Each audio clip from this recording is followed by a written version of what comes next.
Welcome to Buddha's Odyssey, a sanctuary for wisdom, self-discovery, and profound transformation. Let me ask you something. Have you ever paused to wonder why happiness, despite being the ultimate goal for all of us, feels so elusive? No matter how much we achieve, acquire, or experience, the deeper contentment always seems just out of reach. Why is that? The Buddha's teachings hold timeless answers to these questions. Together, let's explore the truths about happiness, uncover its illusions, and learn how to cultivate genuine joy from within. Stay with me on this journey. You may just find the insight that changes everything. Number 1. The illusion of happiness. In essence, what we often perceive as happiness is, in reality, temporary pleasure derived from external sources, acquiring possessions, attaining recognition, or indulging in physical or sensory desires. These experiences may bring fleeting moments of joy, but they fail to provide the deep and lasting contentment we all yearn for.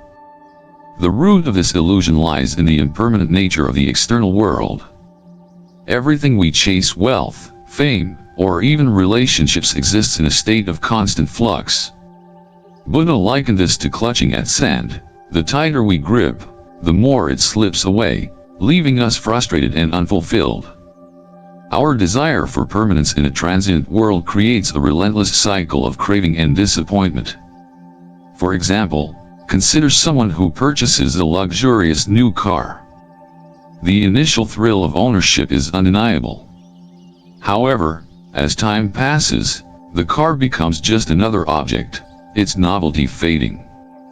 Soon, the owner may desire a newer, more advanced model, believing it will rekindle their happiness. This endless pursuit of external validation and material acquisition is not just exhausting, it's inherently futile. Buddha's teachings draw a clear distinction between pleasure, kama sukha, and genuine happiness, sukha. Pleasure is often rooted in instant gratification, enjoying a delicious meal, receiving a compliment, or achieving a goal. While these moments are enjoyable, they are transient by nature, tied to external circumstances that we cannot control. True happiness, on the other hand, arises from within, a state of peace, contentment, and equanimity that remains unaffected by external conditions. To further understand this distinction, let's revisit the story of a wealthy merchant in ancient India. Despite his enormous wealth and possessions, the merchant felt an emptiness that no material acquisition could fill. His encounter with a monk who lived a simple life with only a robe and bowl shattered his understanding of happiness. The monk's words, "True happiness isn't found in what you own but in freeing yourself from the need to own," highlight a key principle of Buddhism: attachment to the impermanent binds us to suffering. This story resonates with modern life.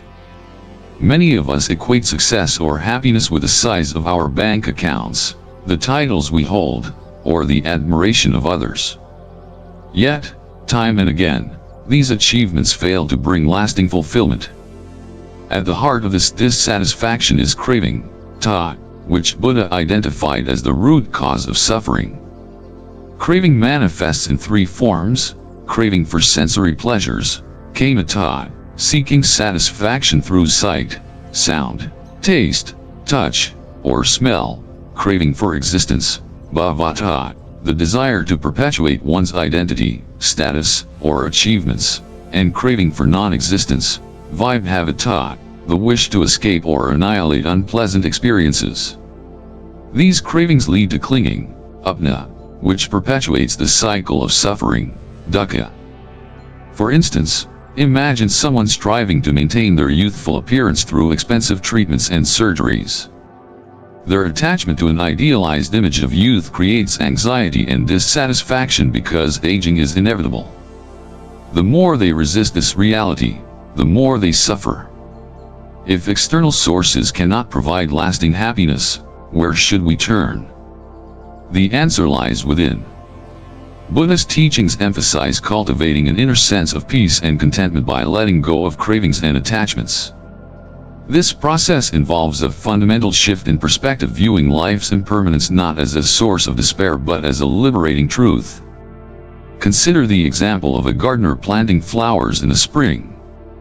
The gardener knows that the flowers will bloom beautifully for a season but will eventually wither.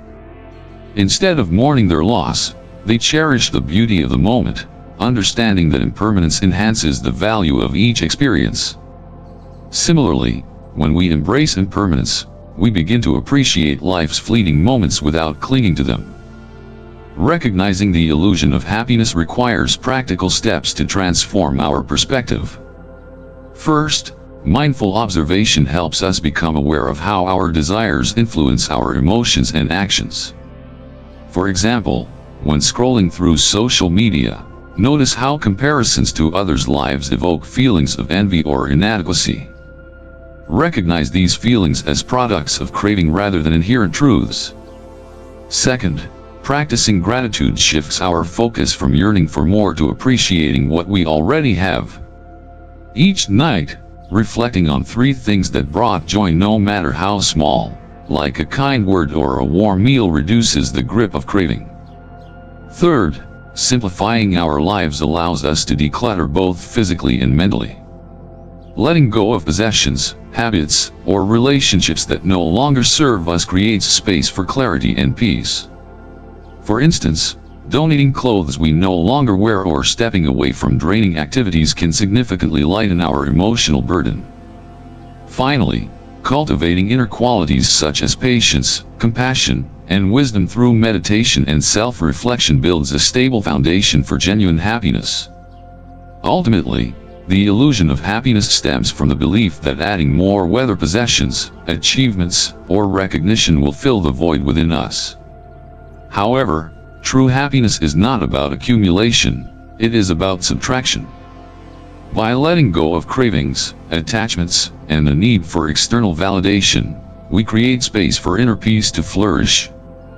This shift from seeking to being is at the core of Buddha's teachings, reminding us that the key to genuine contentment lies within ourselves, not in the fleeting and impermanent world around us. Number 2. Purifying the mind. Buddha's teachings emphasize that the state of our mind directly influences our experiences of happiness and suffering. In the Dhammapada, this truth is beautifully expressed: if one with an impure mind speaks or acts, suffering will follow him as the wheel follows the ox that draws the cart. But if one with a pure mind speaks or acts, happiness will follow him like a shadow that never departs. This profound statement highlights the necessity of mental purification as the foundation for true and lasting happiness. An impure mind, characterized by greed, anger, and delusion, the 3 poisons in Buddhism, serves as the root cause of suffering. These defilements cloud our judgment, distort our perceptions, and perpetuate cycles of dissatisfaction and misery. Greed manifests as an insatiable desire for more, be it possessions, recognition, or sensory pleasures. While fulfilling these desires may bring temporary satisfaction, the relief is fleeting, as new cravings inevitably arise. Anger, on the other hand, narrows our perspective and fuels destructive actions, leading to fractured relationships and internal turmoil. Finally, delusion prevents us from understanding the true nature of reality, causing us to cling to illusions and false expectations. Take, for example, a person who constantly seeks validation from others. Their actions are driven by a greed for approval, frustration arises when they feel unappreciated, and delusions about their self-worth being tied to external opinions keep them trapped in a cycle of suffering. In contrast, a pure mind embodies kindness, mindfulness, and wisdom, which serve as antidotes to these defilements. Kindness replaces anger with compassion, mindfulness counters delusion by fostering clarity, and wisdom diminishes greed by guiding us toward genuine contentment. For instance, consider someone who chooses to forgive a person who has wronged them. Rather than harboring resentment, they cultivate empathy, which liberates them from the emotional burden of anger and strengthens their relationships. Similarly, Mindfulness, the practice of being fully present in the moment, enables us to observe our thoughts and emotions without becoming entangled in them. Wisdom, on the other hand, helps us discern what truly matters, allowing us to prioritize actions that benefit both ourselves and others. Cultivating a pure mind requires consistent effort and intentional practice. Buddhism provides several practical methods for mental purification, each addressing specific defilements. Mindfulness meditation, or vipassana, involves observing the mind with non-judgmental awareness, allowing us to recognize and release unwholesome thoughts. Imagine sitting in meditation and noticing feelings of anger arise.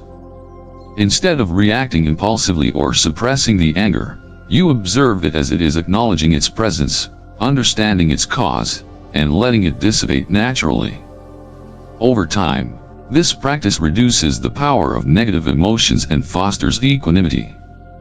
Similarly, metta meditation, or loving kindness practice, involves cultivating unconditional love and goodwill toward oneself and others. By intentionally directing kind thoughts to all beings, we replace hatred with compassion. Starting with simple phrases like, "May I be happy," "May I be healthy," "May I be free from suffering," and gradually extending these wishes to loved ones, acquaintances, and even adversaries, we break down barriers of anger and division. Ethical conduct is another essential component of mental purification. The Buddha emphasized the importance of practicing sila, moral discipline, by speaking truthfully, refraining from harmful words, and engaging in actions that promote the well-being of others. Before speaking, for example, we might consider whether our words are true, kind, and necessary.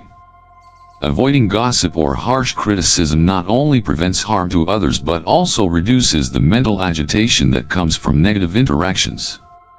Reflection on impermanence further supports this process by helping us let go of attachment and aversion. Understanding that all things, emotions, relationships, and possessions are subject to change allows us to face life's challenges with greater ease. For instance, reflecting on the fleeting nature of anger during a moment of conflict can help us respond with patience rather than escalation. Purifying the mind does not mean avoiding difficulties or suppressing emotions. It involves transforming challenges into opportunities for growth. Each moment of frustration, sadness, or anger is an invitation to practice mindfulness and compassion, strengthening our mental resilience. Consider a person stuck in traffic. An impure mind might react with impatience and anger, cursing the situation and increasing their stress. A pure mind, however, views the delay as an opportunity to practice patience and gratitude. They might use the time to listen to a calming podcast or reflect on something positive in their life, turning a frustrating situation into a moment of personal growth. The benefits of purifying the mind extend far beyond the individual. A pure mind radiates positivity, influencing those around us and creating a ripple effect of kindness and harmony. For example, a parent who practices mindfulness and compassion sets a powerful example for their children, fostering a nurturing and supportive family environment. Similarly, a leader with a clear and ethical mind inspires their team to collaborate with integrity and respect. This ripple effect underscores the interconnectedness of all beings, a central concept in Buddhism. By purifying our minds, we contribute not only to our own well-being but also to the collective happiness of those around us. Ultimately, the purity of our mind is the foundation of true happiness. By cultivating kindness, mindfulness, and wisdom, we can break free from the cycle of suffering caused by greed, anger, and delusion. These practices require dedication and effort, but the rewards, a deep and lasting sense of peace, are immeasurable. Buddhist timeless teaching reminds us, an untrained mind brings suffering, a well-trained mind brings happiness. By purifying our minds, we lay the groundwork for a life of genuine joy and fulfillment, creating a ripple effect that benefits not only ourselves but the world at large. Number 3. Practices for lasting happiness.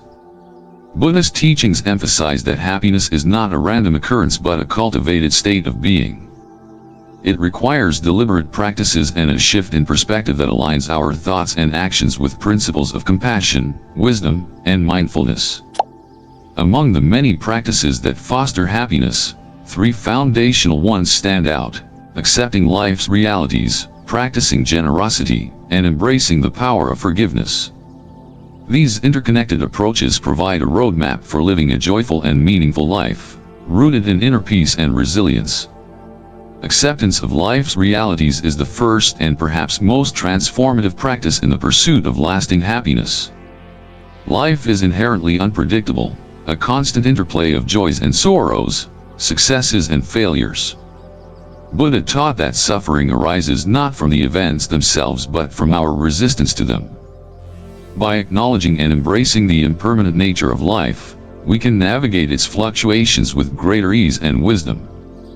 Acceptance does not mean resignation or passivity. Rather, it involves recognizing situations as they are, without denial or excessive emotional attachment, and choosing to respond constructively. For example, consider someone who loses their job unexpectedly.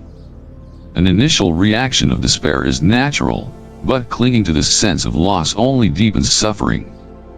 Instead, they might view the situation as an opportunity to reassess their career path, explore passions they had neglected, or build new skills.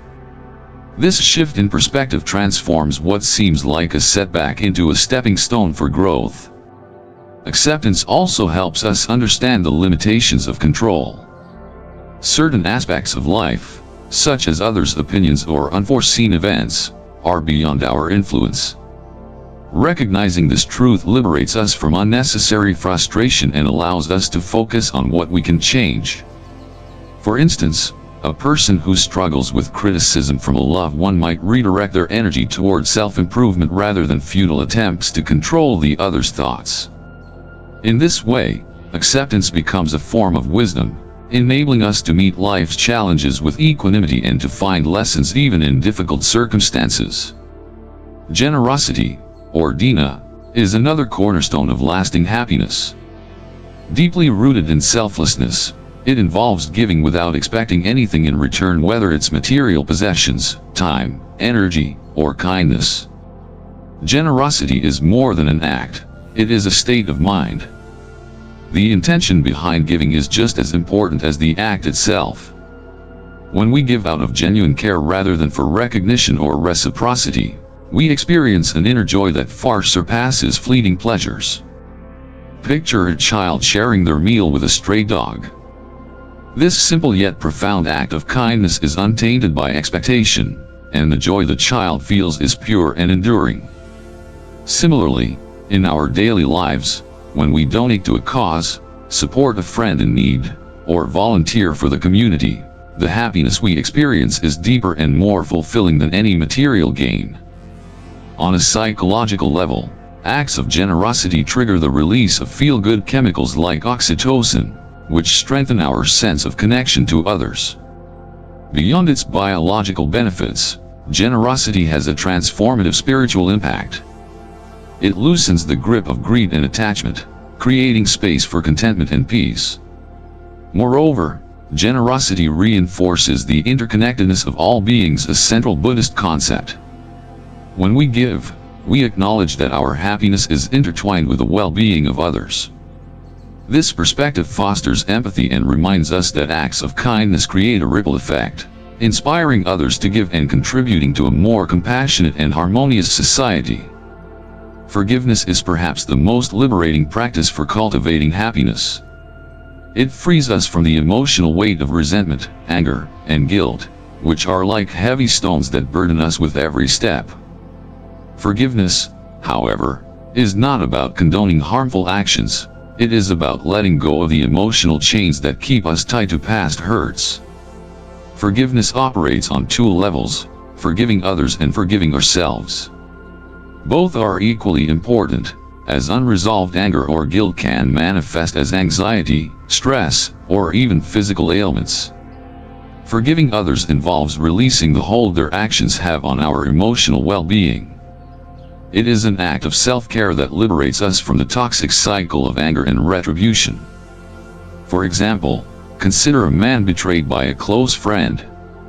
After years of bitterness, he decided to confront the friend and apologize for his own role in the fallout.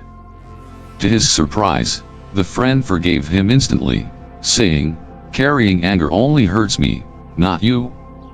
This profound exchange taught the man that forgiveness is as much for oneself as it is for the other person. Equally important is the practice of forgiving ourselves. We all make mistakes, and clinging to guilt over past actions prevents us from growing. Self-forgiveness involves acknowledging our errors, learning from them, and committing to change. For instance, a woman who once hurt her family with harsh words carried immense guilt for years. Eventually, she realized that dwelling on her mistakes served no purpose. She apologized to her loved ones and focused on cultivating kindness in her relationships. This shift allowed her to heal and rebuild trust with her family. Forgiveness requires courage and humility. It asks us to confront our pain, understand its roots, and release it with compassion. By doing so, we create space for healing, growth, and inner peace. The practices of acceptance, generosity, and forgiveness are deeply interconnected, forming a holistic approach to cultivating happiness. Acceptance teaches us to embrace life's realities with grace, generosity reminds us of our shared humanity, and forgiveness helps us release emotional burdens. Together, these practices create a foundation for a joyful and meaningful life. For example, accepting a difficult situation might inspire us to practice generosity by helping someone in a similar predicament. Similarly, forgiving ourselves for past mistakes enables us to approach others with greater compassion and understanding. By incorporating these practices into our daily lives, we shift our focus from external circumstances to an inner state of peace and contentment. This shift is at the heart of Buddha's teachings, reminding us that true happiness is not dependent on what we have but on how we choose to live. Number 4. The ultimate happiness, nirvana. Buddha described nirvana as the ultimate state of happiness, a liberation from greed, hatred, and delusion. Unlike the fleeting pleasures tied to material wealth, relationships, or personal achievements, nirvana represents a profound and enduring peace that arises from transcending the cravings and aversions that bind us to suffering, dukkha. Though attaining nirvana may seem like an unattainable ideal, Buddha's teachings remind us that the path begins with small, intentional steps in our daily lives, each one bringing us closer to a state of true inner freedom. The word nirvana literally means extinction or blowing out, symbolizing the extinguishing of the three fires of greed, labha, hatred, dosa, and delusion, moha. These three mental defilements are at the root of human suffering, fueling cycles of attachment, aversion, and ignorance. Nirvana is not a physical destination or an afterlife realm. It is a psychological and spiritual state in which the mind is completely free from these afflictions. To understand nirvana, it is crucial to differentiate it from conventional happiness, which is often dependent on external conditions. While worldly happiness fluctuates with wealth, relationships, or status, nirvana is independent of external factors. It is a state of complete contentment, clarity, and liberation from the cycle of birth, death, and rebirth, samsara, where the mind rests in unshakable peace. The path to nirvana may appear lofty, but Buddha taught that it is accessible to everyone through deliberate mental cultivation and ethical living. Central to this journey is the Noble Eightfold Path, a practical guide to overcoming mental defilements and progressing toward enlightenment. While the entire path is essential, three practices stand out as particularly relevant to cultivating the mindset necessary for nirvana: mindfulness, compassion, and reflection on impermanence. Mindfulness, sati, serves as the gateway to liberation. It involves maintaining a present moment awareness of our thoughts, emotions, and actions without judgment or attachment. Mindfulness allows us to observe the habitual patterns of craving and aversion within our minds, providing the clarity needed to break free from these cycles. For example, consider someone experiencing anger during an argument. A mind lacking mindfulness reacts impulsively, escalating the conflict and deepening suffering. However, a mindful person recognizes the anger as it arises, observes its impermanent nature, and chooses to respond calmly. This conscious decision breaks the reactive cycle and cultivates inner peace. Consistent mindfulness practice also helps us see life as it truly is, free from the distortions of desire and fear. By recognizing the interconnectedness of all things and the futility of clinging to impermanent phenomena, mindfulness lays the groundwork for deeper spiritual realization. Compassion, Karu, is another vital practice for approaching nirvana. It involves cultivating a profound empathy for the suffering of all beings and a sincere desire to alleviate that suffering. Compassion directly counteracts hatred, replacing it with love and understanding. For instance, imagine witnessing someone struggling with homelessness.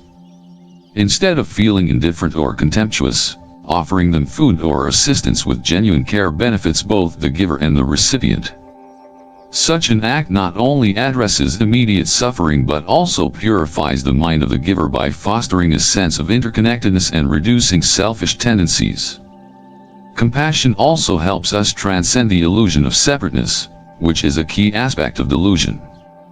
By recognizing that all beings share the same desire to be free from suffering, we begin to see ourselves as part of a larger whole. This perspective dissolves self-centeredness and aligns us with a path to liberation. Buddha's teachings on loving kindness, meditation further support this cultivation of compassion. By systematically extending thoughts of love and goodwill to oneself, loved ones, strangers, and even adversaries, we break down barriers of hatred and build a foundation for lasting inner peace. Reflection on impermanence, anicca, is equally crucial for letting go of craving and progressing toward nirvana. The Buddha frequently emphasized that all things, our possessions, relationships, emotions, and even our bodies are subject to change. By deeply understanding this truth, we free ourselves from the suffering that arises from clinging to what is impermanent. Consider someone who loses a cherished possession, such as a family heirloom. Without understanding impermanence, this loss might lead to prolonged grief and frustration. However, someone who reflects on the transient nature of all things might acknowledge the sentimental value of the item while accepting its loss as a natural part of life. This practice of reflecting on impermanence also transforms how we approach our goals and aspirations. Instead of becoming overly attached to outcomes, we can focus on the effort and intention behind our actions. This shift fosters equanimity, a balanced state of mind that is essential for progressing toward nirvana. While nirvana represents the ultimate liberation, Buddha emphasized the importance of taking small, consistent steps toward it in daily life. These steps include practicing ethical conduct, which involves adhering to the 5 precepts, abstaining from killing, stealing, sexual misconduct, false speech, and intoxicants. This moral foundation reduces mental disturbances caused by guilt and regret, allowing the mind to settle into clarity. Cultivating generosity through selfless acts of giving is another vital step. By sharing our resources, time, or kindness without expecting anything in return, we reduce attachment and create the conditions for inner peace. Regular meditation practice further strengthens mindfulness and concentration, enabling us to observe and transform the defilements of the mind. Additionally, seeking wise association surrounding ourselves with virtuous and like-minded individuals provides inspiration and support on the path. The Buddha often emphasized the importance of spiritual friends, kalyamita, in maintaining commitment to the journey toward liberation. Finally, studying the Dharma, reading and reflecting on the Buddha's teachings enhances our understanding of suffering and the means to overcome it, complementing the experiential insights gained through practice. Nirvana is the ultimate goal of the spiritual journey, a state of complete freedom from suffering and the cycle of rebirth. It's not about escaping life but embracing it with wisdom and compassion. In nirvana, the mind rises above dualities like pleasure and pain or gain and loss, finding unshakable peace. Though the path requires effort, each step brings us closer to lasting fulfillment. By practicing mindfulness, compassion, and accepting impermanence, we catch glimpses of this liberation, reminding us that nirvana is not a distant dream but a reality within reach through mindful practice. In the end, the happiness we seek isn't hidden in achievements or possessions, it resides within us, waiting to be discovered. By accepting life's unpredictability, giving selflessly, letting go through forgiveness, and cultivating a pure mind, we step closer to the peace that the Buddha described. Remember this: happiness is not a destination, it's a practice, a way of living each moment with awareness and compassion. Thank you for joining me on Buddha's Odyssey. May your path be illuminated with wisdom, your heart filled with kindness, and your life enriched with lasting peace. Until next time, be well, be happy, and be free.